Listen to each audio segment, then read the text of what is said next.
Okay. So that feels like it ties into a lot of what you've shared with me around like even just the whole meaningful piece as well.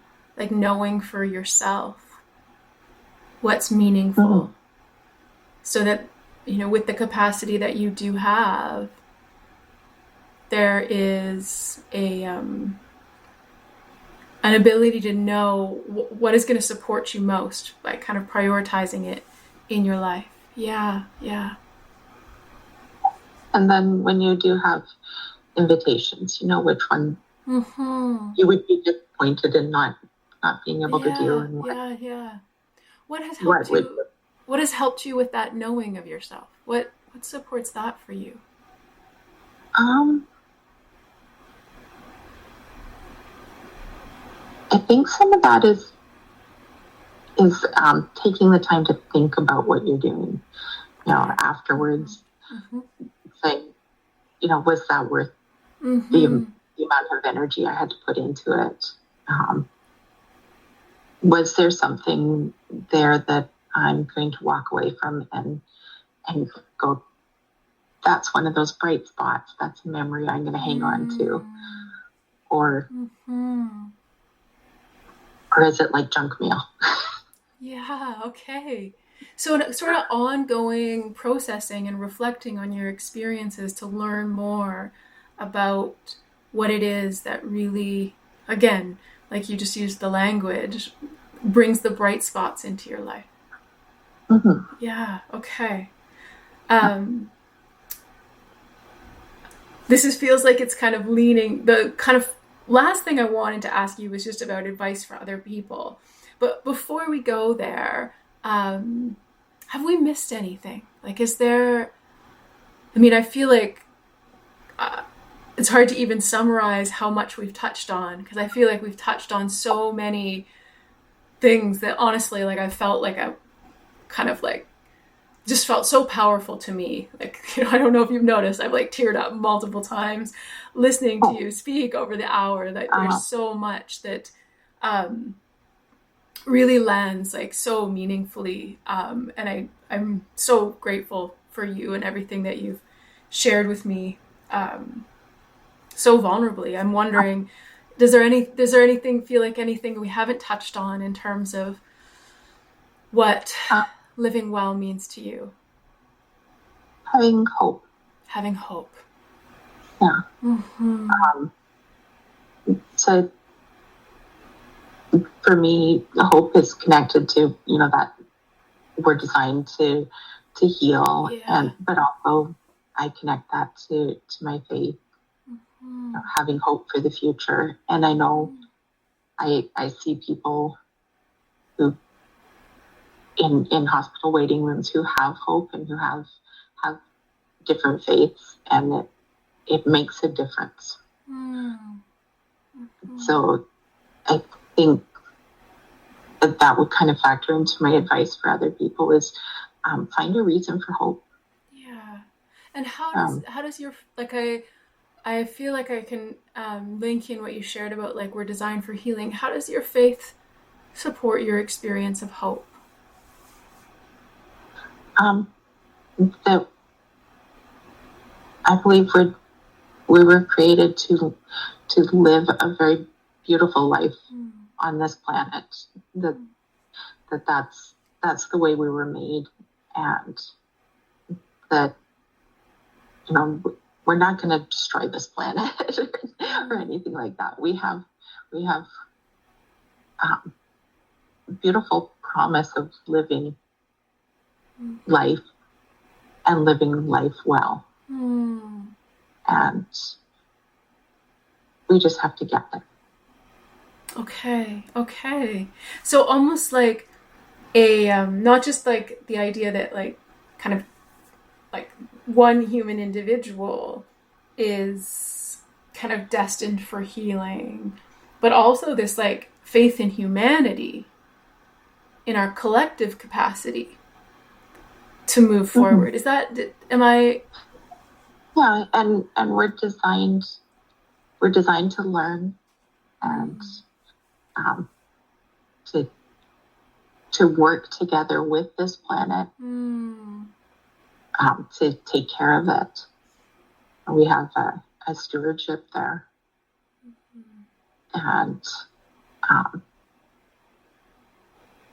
there's a scripture that says that the meek will inherit the earth, and their exquisite delight will be the abundance of peace. And to me, that's really beautiful. A meek person is someone who's teachable. We're willing to learn, and the thing we're given as a gift for that is this beautiful gem of a planet. And so that factors in very strongly. Okay. And then you mentioned there that like finding something that connects you with a sense of hope would be a main recommendation that you would give to others who are struggling more. Yeah, because I know I've sat in hospitals a lot and doctors' offices, and I can see there's people that have hope. They can see a way through this, and others who are just stuck where they are. They're angry with medical system, and they're angry with what happened to them, and they're stuck in a blame cycle, as opposed to having hope, seeing that they can move forward in some way. And even if you're not there yet, you were just hit by a car, you're not there yet. You're right at the start of this journey. If you can say there's hope, well, then there's a destination and a path. Yeah. Okay. Anything else that you'd add in terms of recommendations for others to that hope piece? Does that feel really... Also, try and understand yourself. Yeah. That what's the right thing for the person beside you in the office or a physio might not be the right thing for you. Yes. Yeah. And I tie that back to what you said earlier too about like what's meaningful to you and what kinds of social connections will really serve more as like bright spots in your life. So yeah, interesting, because earlier on you mentioned like having to do a lot of learning, and that led into the discussion of kind of learning about pain. But I feel like now we're tying in that there's so much learning about oneself as well. That's really central. Yeah. And I know at different recovery groups and group meetings, and people will be talking about, what's meaningful to them. And I can almost, there's certain things I'm like, oh, that's not going to help me. I don't need to write notes about this or anything. And other times people start speaking, I'm like, oh, I need to know this. Okay. And does that make it less overwhelming? Because I know that folks often get overwhelmed feeling like there's so much that they should or could be doing. Does that self-knowledge make it less overwhelming? Yeah, I think so. Yeah. Because I think Dr. Carol Winkler, she did like a 14-week series, and I could see that could be very overwhelming. But, any week you can just take one little thing and work on it. You don't have to try and do everything. The rest can just, sit on a shelf until it's useful for you. Yes. Beautiful. I'm mindful of us coming up to an hour. Anything else that you want to add that relates to any piece that we've talked about? I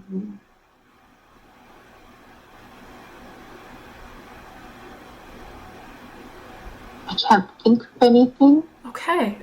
Any other question you wanted to ask? No, I feel like I need to take everything that you said and sit with it and kind of process it quite a bit.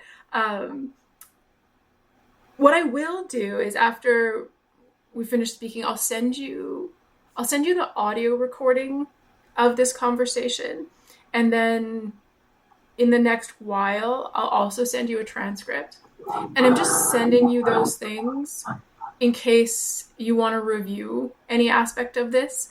If you leave and you're feeling like that went well, I feel like I said everything I wanted to say, awesome. You don't really need to even do anything with the audio recording and the transcript. But if you find yourself an hour later being like, oh, I didn't mention this piece, and that's a really big piece for me, or you're wondering about how you said something, you can look back at either the audio or the written and sort of just double check. Did I say it the way that I wanted to say it? And then what I will do is I will take everything that you have shared with me and I'll write my understanding of your experience. And then that piece I'll send to you. And then what I would really love is for that piece to land for you as something that captures your experience. And so then we can, collaborate as much or as little as you want around really moving that piece in the direction that it feels like something that does capture what your experience of kind of living well with pain is.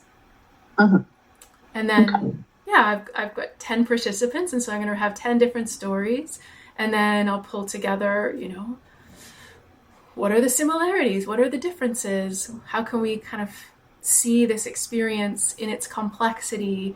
What maybe people share, but also maybe what's different across people, to just sort of deepen our understanding of the experience. And I want to thank you for doing this work. That for those of us living with pain, having people in the medical community that are trying to understand makes a big difference. Yeah, it's an honor and it's a pleasure, genuinely. Like, I don't know if you know from any of my Change Pain classes, but I have a history with pain myself. Injury? Pardon? Was it a back injury? It's kind of like it's more of like a widespread pain situation. Okay. Over life. And then I've been working at Change Pain for almost 11 years. And there's a sense of like, I don't know, almost like coming to like see patterns and see stories. And you're the 8th person that I've spoken to in this process. And it's been just humbling in the most beautiful way to hear all of the different stories. And there's so much, honestly, I feel like personal healing that I'm experiencing going through the process of having these conversations. And I feel like my experience, like my ability to support others will be so enriched just for me in doing this research. And then my hope is to expand it further and really kind of share with others all of the different kind of learnings that I'm taking from other people's experiences. And I think, when you're talking about tapping into hope, I think listening to stories like yours and the other ones that I've heard, I think they're like having a different cultural story about what living well and doing better can look like is a way to connect with hope. Because if the only way things are better is if pain is gone, it's a lot harder for people. There's just one story, there's one option, there's one possibility. But like, again, even just listening to 8 people,